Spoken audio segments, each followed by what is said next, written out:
وشهد الشيخ أيضا ببركة إن شاء الله خصوصا خاصة إلى جميع معصوم وبالكريم جميع محمد صلى الله عليه وسلم خصوصا إلى مؤلف هذا الكتاب الشيخ محمد رحمه الله تعالى نفعنا الله بكتابه. الفاتحة. أعوذ بالله من الشيطان الرجيم. بسم الله الرحمن الرحيم. الحمد لله رب العالمين الرحمن الرحيم مالك يوم الدين إياك نعبد وإياك نستعين اهدنا الصراط المستقيم صراط الذين أنعمت عليهم غير المغضوب عليهم ولا الضالين. بسم الله الرحمن الرحيم.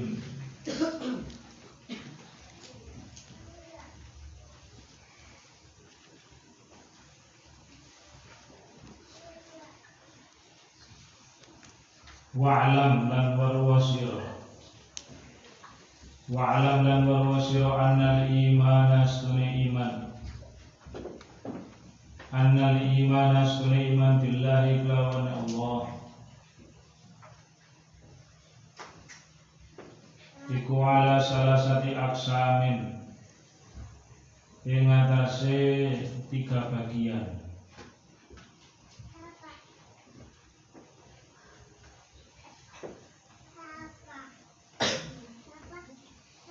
Rupane imanun taklidiyun iman bangsa taklid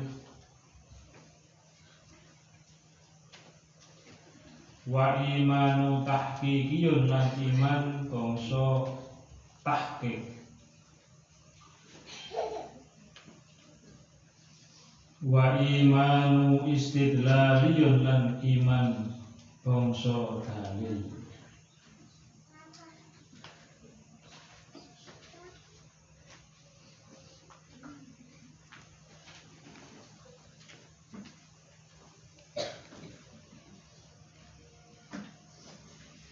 Iman itu ada 3 macam.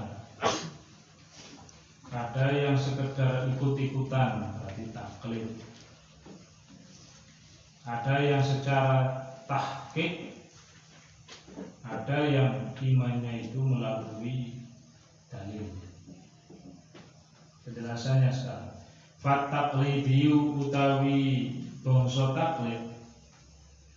Fataklidiyu utawi bangsa taklid. Wa yutaklid iku wa ya'taqida yanto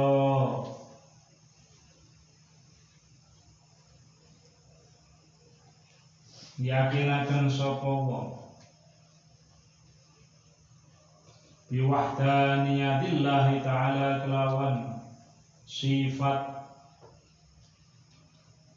tunggali Allah ta'ala bi wahdaniyatillahi ta'ala kelawan sifat tunggali Allah ta'ala keesaan Allah ta'ala taklidan kelawan manut bikaulil ulama'i kelawan dawe ulama min ghairi burhanin saking tanpa dalil.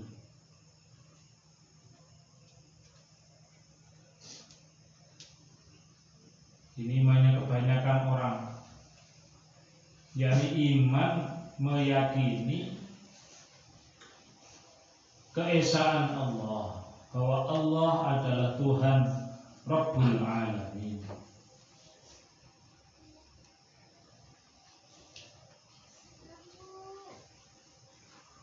Dia hanya sekedar mengikuti apa yang disampaikan ulama tanpa tahu dalilnya. Ketika dia ditanya apa dalilnya sifat esanya Allah, apa dalilnya sifat wujudnya Allah, apa dalil kalau Allah itu ada, tidak tahu. Apa dalilnya bahwa Allah itu berbeda dengan makhluk, tidak tahu. Apa dalilnya kalau Allah itu punya sifat baqo, kekal, tidak tahu. Ini imannya taklid. Biasanya orang ini memang kurang dalam belajarnya. Wa hadza utawi iki iman iku la ya'manu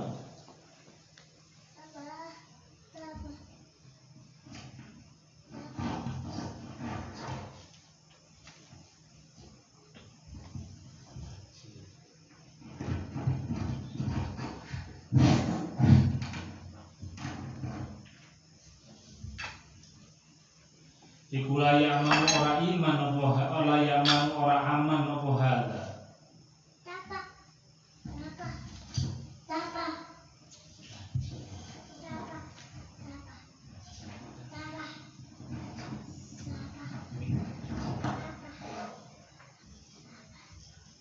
Minat tazalzuli saking gonjang ganjing.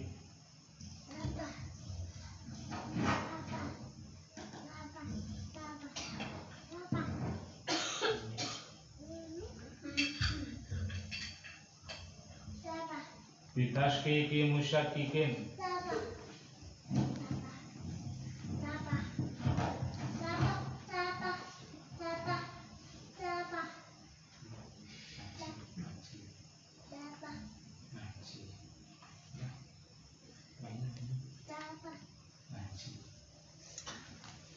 Bitaskiki musyakikin kelawan oleh meragukan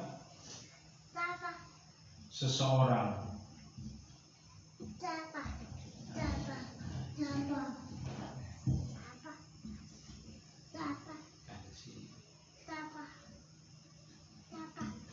Imannya orang tersebut masih mengkhawatirkan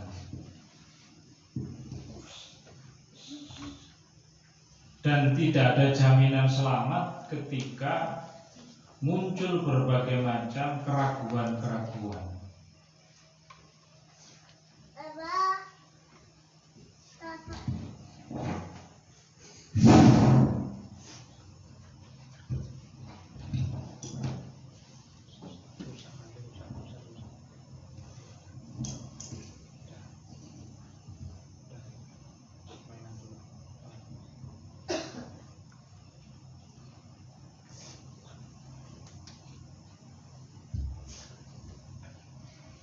Jadi imannya orang yang taklid ini meragukan. Meragukan maksudnya tidak 100% aman.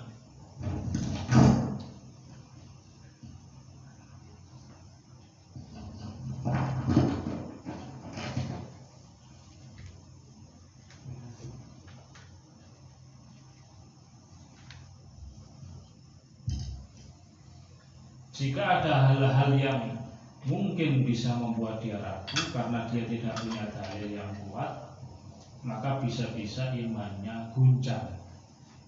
Contoh, ada orang yang memang imannya taklid sekedar ikut. Satu saat dia terkena masalah, mungkin dipecat dari pekerjaannya. Akhirnya dia mengeluh sampai kemudian berdoa 1, 2 hari, 3 hari, sebulan, 2 bulan, 3 bulan sampai 1 tahun, ternyata nggak ada perubahan apa-apa. Dia udah mulai merasa saya ini sudah dipecat, hidup sudah susah, saya sudah ibadah, sudah doa, tapi nggak ada perubahan apa-apa. Akhirnya dia diajak temannya, coba kita datang ke gereja atau datang ke kuburannya siapa atau ke pohon ini, ntar kita nyadran di sana, kita bermalam di sana semalaman, kita minta ke situ.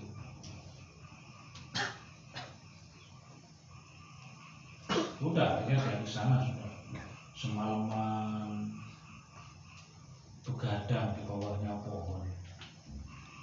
Tiba-tiba berapa hari kemudian dia dapat pekerjaan.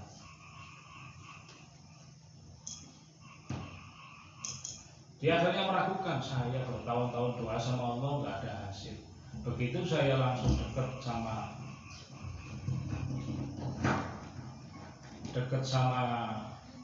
yang ada di bawah pohon itu, di bawah gunung itu, kok langsung hasil. Udah dia mulai goyah, mulai meragukan keberadaan Allah. Maka imannya orang taklid itu masih mengkhawatirkan. Perlu dia belajar lagi.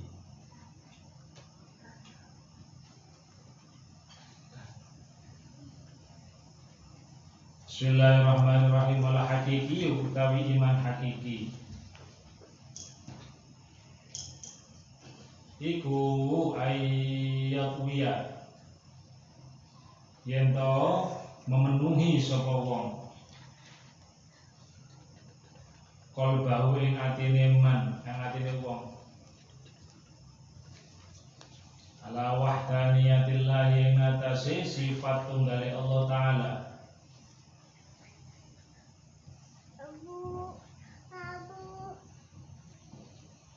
bihaitsu law khalafahu lawan sekirane lamun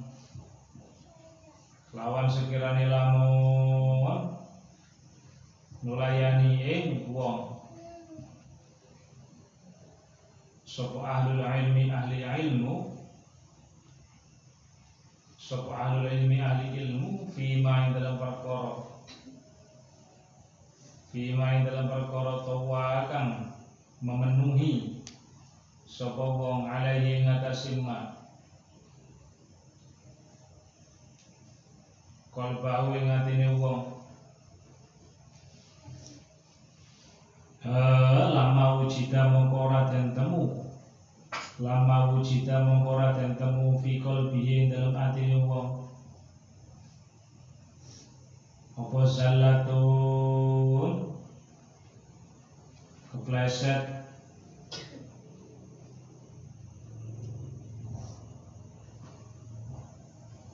Jadi kalau yang pertama tadi sekedar ikut, tapi kalau yang kedua ini iman hakikat ini dia memang sudah betul-betul yakin, seyakin-yakinnya hatinya sudah penuh, tidak ada ruang sedikit pun, penuh dengan keberadaan sifat esanya Allah, sifat kuasanya Allah, sudah penuh.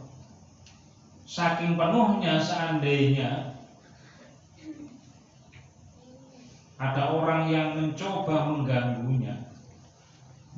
keimanannya, sedikit pun dia tidak akan bergeser imannya. Seperti contoh ketika zamannya Nabi Musa ada peristiwa penting di sana, ada namanya Musa Samiri. Musa Samiri ini singkat cerita membawa keistimewaan. Bekas kakinya malaikat Jibril dibawa. Musa Samiri ini punya patung, kemudian bekas kaki injakannya malaikat Jibril tadi diambil, digosok-gosokkan ke patung, jadilah patungnya patung emas berbentuk sapi. Dan keistimewaannya lagi, patung emas berbentuk sapi ini bisa bicara, punya keistimewaan, bisa ngomong, bisa dimintai kesembuhan, bisa mengobati, bahkan bisa menghidupkan orang yang mati. Orang yang punya iman hakiki itu sedikit pun tidak akan bergoyah. Nggak mungkin ini adalah godaan setan. Tidak mungkin ini Tuhan Musa Samiri ini. Saya tahu kecilnya Musa Samiri. Dia digoda, itu dia bisa menghidupkan yang mati. Dia bisa menyembuhkan penyakit yang tidak pernah bisa ada obatnya. Dia tidak bergerak sedikit pun imannya. Itu hanya godaan saja. Padahal ketika itu banyak yang tergelincir imannya. Seperti nanti ketika zaman akhir ada Dajjal. Banyak orang-orang yang imannya itu tergelincir, terpeleset, percaya dengan keberadaan Dajjal. Memang Dajjal ketika akhir zaman itu sangat-sangat hebat memang. Ujung barat dunia sampai ujung timur bisa dia lalui dengan hanya 1-2 langkah kaki, sudah nyampe, sudah. Minta apa saja diturutin.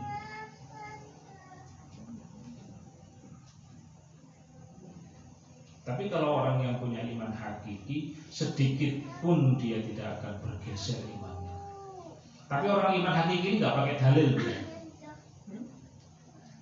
Beda dengan orang taklid tadi, sekedar ikut-ikutan, sekedar ikut. Tapi kalau hakiki tidak, sudah mantap 100%.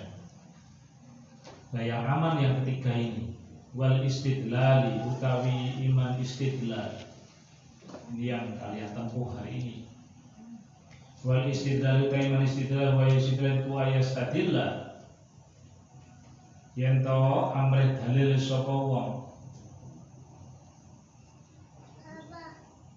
yen to amrih dalil sapa wong minal masnu'i saking makhluk ala soni ing atase zat kang dadekaken wa alal athawa minal athari lan saking labet wa minal asal lan saking labet alal mu'athiri ing atase zat kang nglabeti alal mu'athiri ing atase zat kang nglabeti fal atharu tawi labet iku ya dulu nuduhaken apa asar alal mu'athiri ing atase mu'athir fal asar utawi labet iku ya dulu nuduhaken apa asar alal mu'athiri ing atase mu'athir wal bina utawi bangunan iku ya dulu nuduhaken apa bina alal bani ing atase kang bangun wal masnu utawi makhluk wal masnu utawi makhluk iku ala soni ngatasi dat kang dadekaken iku ya dulu nuduhaken apa masnu ala soni ngatasi dat kang dadekaken wal ba'rat utawi kotoran ba'roh itu ya kotoran unta tainya unta itu tak dulu nuduhaken apa ba'roh alal ba'iri ngatasi unta. Di sini ada kotoran unta, berarti ada untanya. Tidak mungkin ada kotoran dan tidak ada untanya, nggak mungkin. Pasti ada untanya, nggak tahu. Yang penting ada, nggak tahu di mana. Masalah umpamane idil atharu krono tawi alabet idil atharu krono tawi labet bila mu'athirin kelawan tanpa mu'athir iku muhal. Nah ini imannya santri ini istidlal. Istidlal itu dia berpikir menyimpulkan berdasarkan dalil-dalil, berdasarkan hujjah. Misalkan ini ada makhluk, ada manusia. Manusia ini ada. Tidak mungkin manusia ini tiba-tiba ada, tidak mungkin. Seperti kopi sama gula sama minuman, nggak mungkin tiba-tiba campur dengan sendirinya. Pasti ada pembuatnya. Ada yang masak air, terus ada yang buka wadah kopi, terus airnya mendidih dimasukkan, air panasnya diaduk jadilah minuman kopi. Itu nggak mungkin berjalan sendiri. Pasti ada yang mengaduk dan membikinnya. Sama seperti manusia. Tidak mungkin tiba-tiba manusia ini ada tanpa ada yang mewujudkan, menciptakan, tidak mungkin. Seperti mobil itu tidak mungkin tiba-tiba ada mobil tanpa ada pabriknya. Mesti ada pabriknya dan pabriknya ada pekerjanya. Entah pekerjanya manusia atau robot. Ada pekerjanya, ada pabriknya, ada desainernya. Desainernya yang merancang bentuknya mobil itu kayak gitu. Berarti ada makhluk, ada yang menciptakan. Berpikirlah dengan ada makhluk, berarti ada yang menciptakan. Berarti ada zat yang maha kuasa yang menciptakan manusia bentuknya seperti ini. Gak mungkin zat ini yang menciptakan manusia ini adalah remeh, gak mungkin. Karena bentuknya manusia saja susah untuk dicontoh, itu susah. Hari ini saja nggak ada dokter yang bisa bikin manusia, itu nggak ada. Paling mentok, paling bisa bikin robot. Robot itu mana bisa dia merasakan manis, asin, pahit, nggak bisa. Nggak ada ceritanya robot ngantuk, robot marah, robot bisa tahajud, nggak ada. Berarti kalau nggak pernah tahajud berarti robot. Kalau santri nggak pernah tahajud dia berarti robot. Ada yang diciptakan makhluk, berarti ada yang menciptakan. Ada athar, ada mu'athir. Ada athar itu ada perubahan, berarti ada yang merubahnya. Ada panas, ada api, berarti ada yang menciptakan api. Api itu kemudian ketempelan tangan kita kok jadi panas, berarti ada zat yang mengatur sehingga api itu terasa panas dalam kulit kita. Berarti ada zat yang mengaturnya. Kalau zat itu tidak berkenan, maka ya api tidak jadi panas. Bukan karena orangnya sakti, bukan, tapi karena ada zat yang mengatur bahwasanya api tidak jadi panas sama dia. Contohnya siapa? Nabi Ibrahim. Nabi Ibrahim itu dilemparkan oleh Raja Namrud ke tengah api yang begitu panas sampai biru warna apinya. Tapi karena Allah yang mengaturnya tidak berkenan,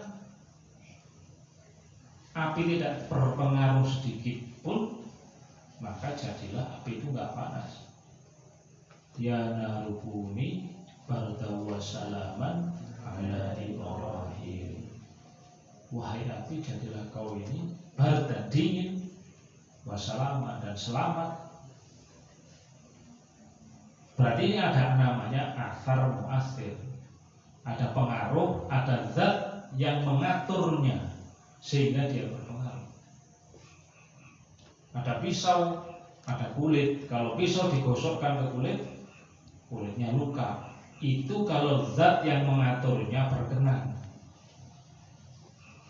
Jika zat yang mengaturnya tidak berkenan, maka ya nggak apa-apa. Tapi bukan karena sakti orangnya, bukan, tapi karena Allah tidak berkenan saja.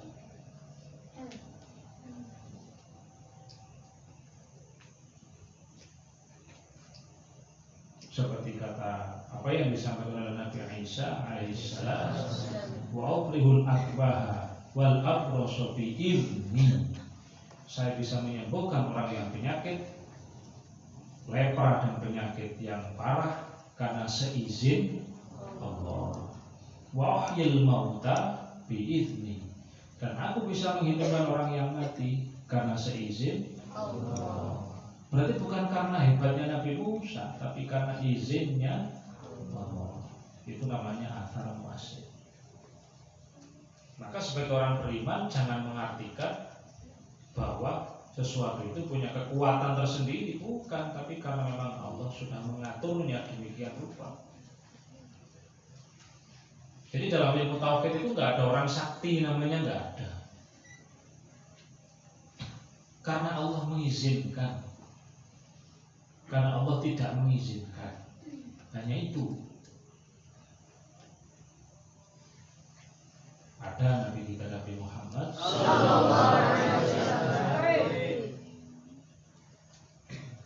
bisa keluar dari tangan beliau air. Itu kan Allah mengizinkan. Kamu mau nyoba juga gak bisa, ya. Malaikat Jibril mau mencoba pun juga gak bisa, karena tanpa izin Allah. Itu berarti ada zat yang mengaturnya. Ini namanya imannya orang yang punya dalil. Ada bangunan, berarti ada yang tukang yang membangun. Nggak mungkin tiba-tiba bangun sendiri, nggak mungkin.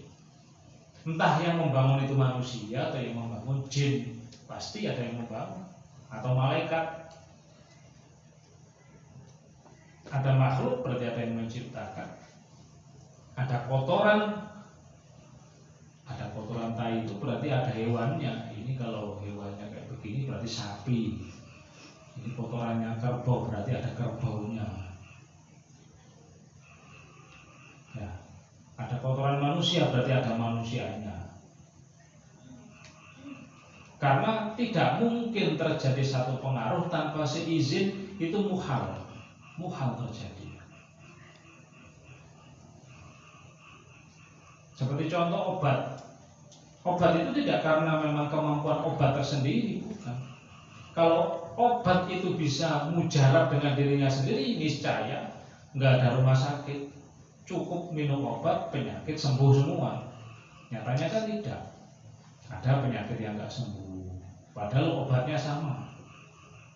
Contoh aja loh, kamu yang satu sakit flu, yang satu sakit flu, sama-sama minum ultra flu, yang satu sembuh, yang satu enggak.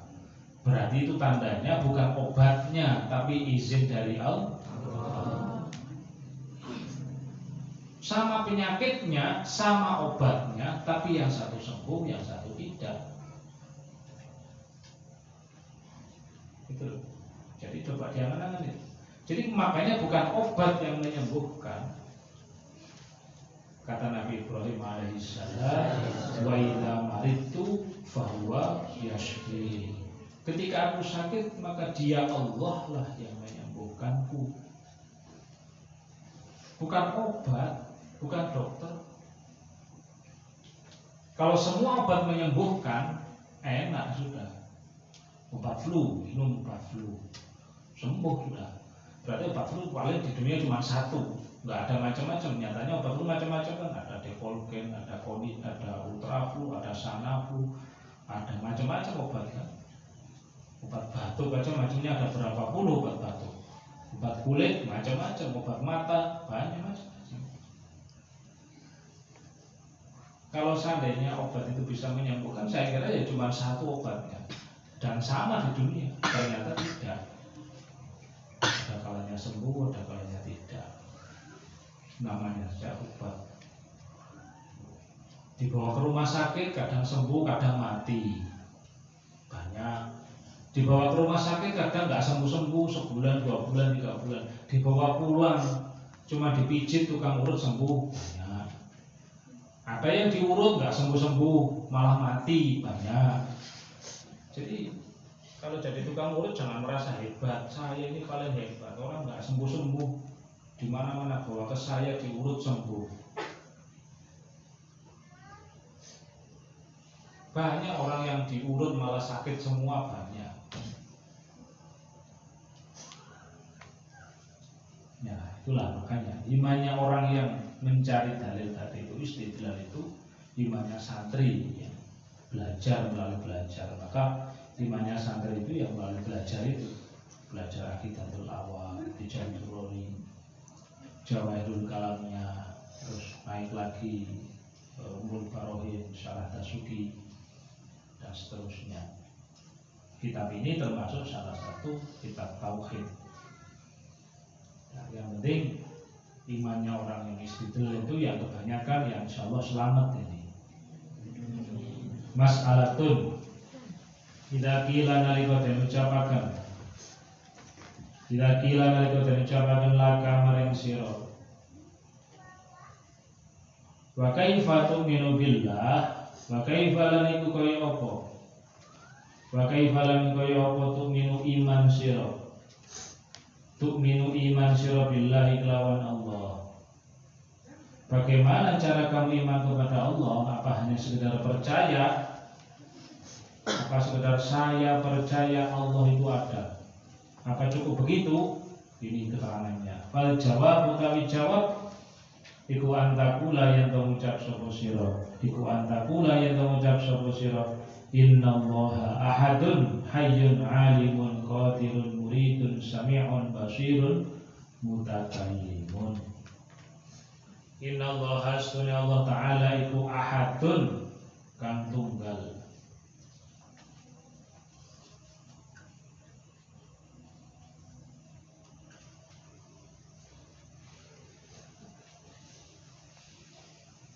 Aimun faridun tegese ijen, aimun faridun tegese ijen bisifati kelawan pira-pira sifat. Ijen itu tersendiri sifatnya, tidak ada satupun yang menyamainya.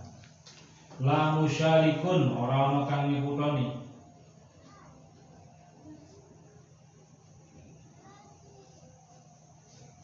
Tidak ada yang bekerja sama dengan Allah, itu enggak ada. Lahu lahu syai'un arana kang ikutoni lahu maring Allah. Wahidun kang tunggal.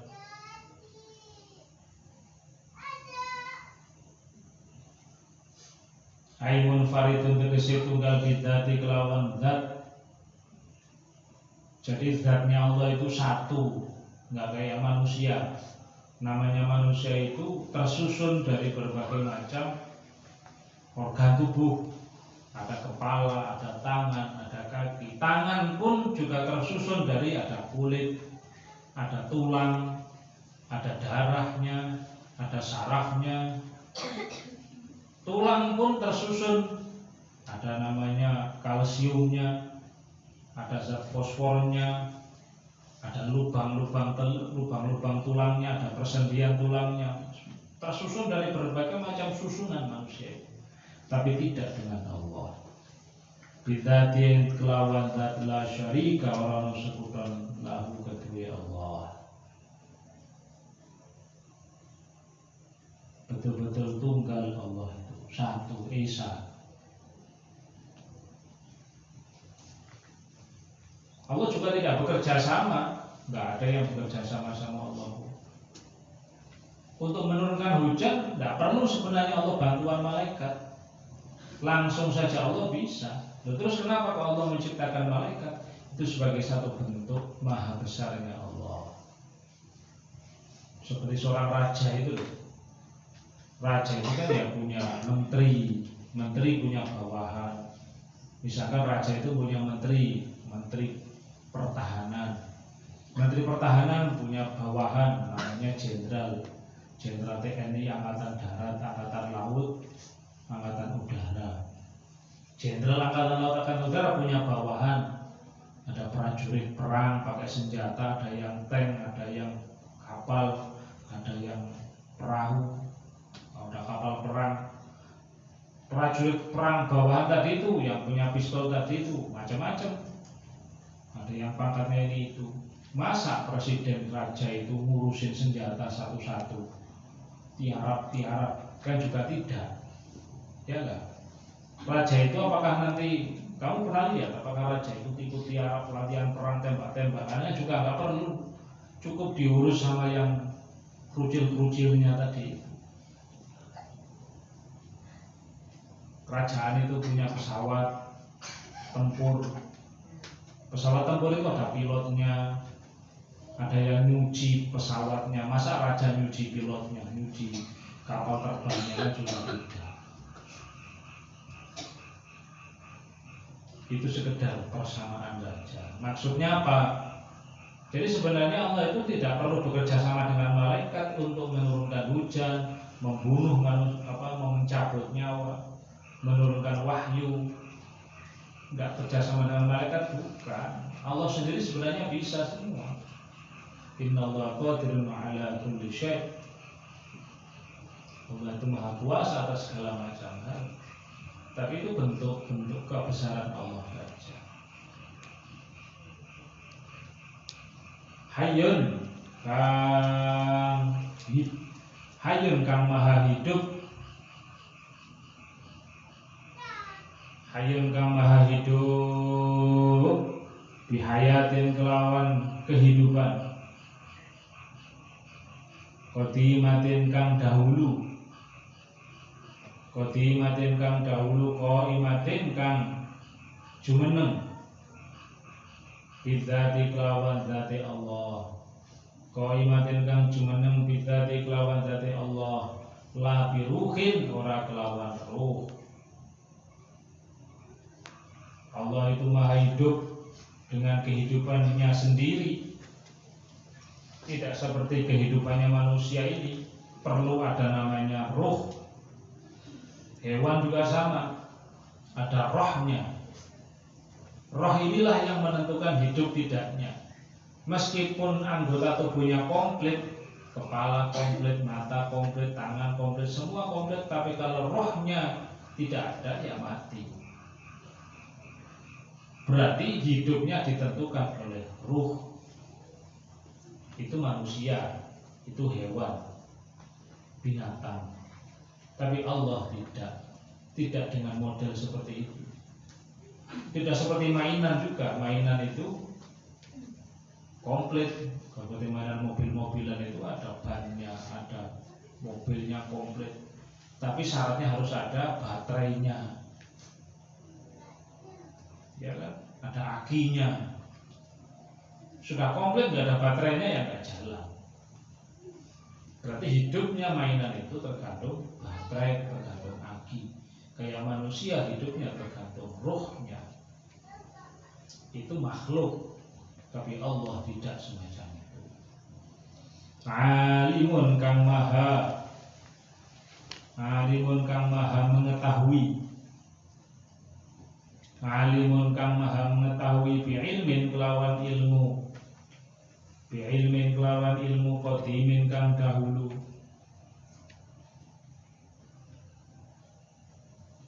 qaimin kang jumeneng bidzati kelawan zat, muhitun kang menyeluruh,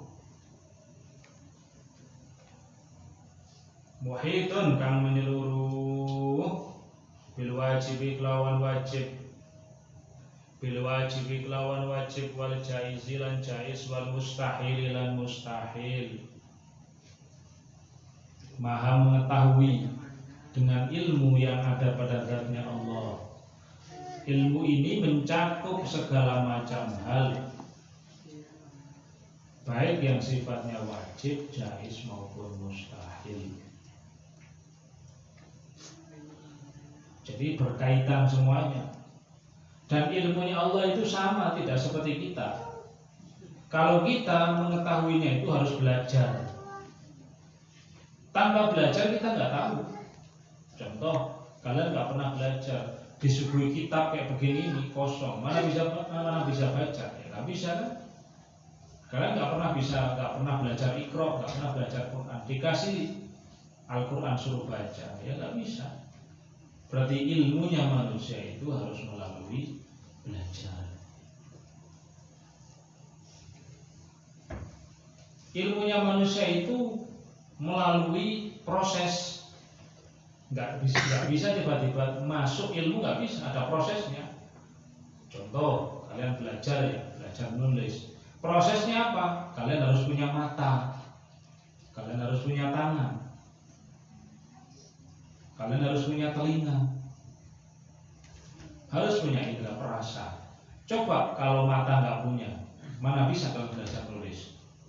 Kamu diajari guru paling cerdas di dunia pun, kalau matamu nggak bisa berfungsi, diajari nulis. Dari kecil buta, diajari nulis. Bismillahirrahmanirrahim, apa nggak bisa nulis? Jangan kan itu huruf ini huruf A, B, nggak tahu apa itu huruf A, B, wong buta kok. Jadi ilmunya manusia itu melalui proses. Ada matanya komplit, terus berhari-hari, ya kan? Kamu dulu TK, PAUD dulu, TK dulu, SD dulu, baru SMP. Coba anak baru kecil, baru lahir 1 tahun langsung diajak SMA, dia nggak paham. Ya, berarti ilmunya manusia itu bertahap, berjenjang, proses. Ya, itu ilmunya manusia.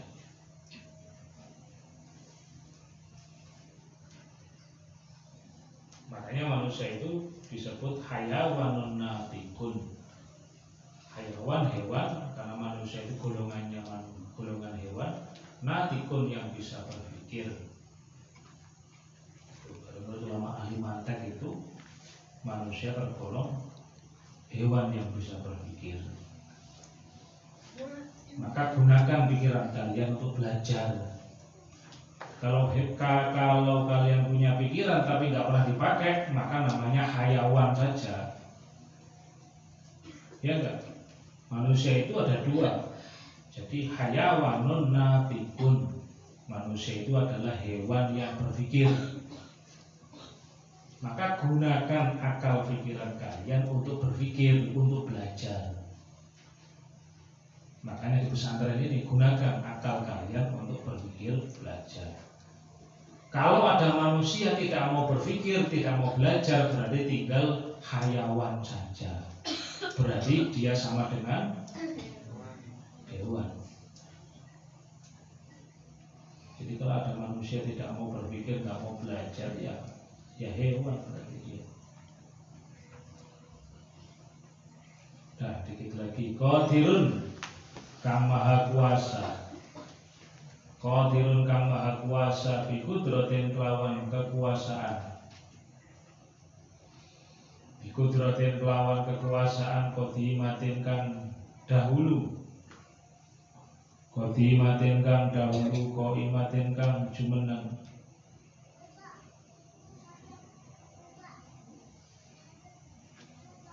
bidati kelawan dat, la bimu'alajatin ora kelawan proses, la bimu'alajatin ora kelawan proses, wala wasitotin lan ora perantara, tanpa melalui proses. Kalau Allah ingin menciptakan sesuatu tanpa proses sudah langsung jadi. Bila qala lahu kun fayakun. Ketika Allah berkehendak ya langsung jadi tanpa proses. Kalau manusia harus proses dulu. Kamu bikin roti aja harus proses. Kumpulin bahannya dulu, dikumpulin terus ditata, komposisinya harus benar, diaduk, dimasak. Kan proses kan itu berarti. Gak usah jauh-jauh bajumu itu loh, bikin baju aja proses kan itu. Asalnya bajumu itu warnanya putih semua, terus diwarna, jadilah ada warnanya. Tapi awalnya berupa kain lembaran, nggak ada pabrik bikin baju sudah jadi baju, nggak ada, lembaran semua. Terus diproses lagi, dipotong-potong, habis dipotong-potong, dijahit-jahit, jadilah baju. Belum komplit, ditambahi kancing baju. Ya enggak, ada kancing bajunya, ada kerah bajunya, ada sakunya, ada proses kan berarti. Jadi manusia mau bikin baju ada proses, tapi Allah tidak langsung jadi. Itu namanya la bimu'alajatin, tanpa proses. Wala wasitatin lan ora perantara. Jadi Allah menciptakan bumi langsung dek jadi sudah, tanpa proses dikit enggak ada. Allah menciptakan matahari langsung jadi sudah. Menciptakan matahari, menciptakan bulan, menciptakan surga, menciptakan neraka.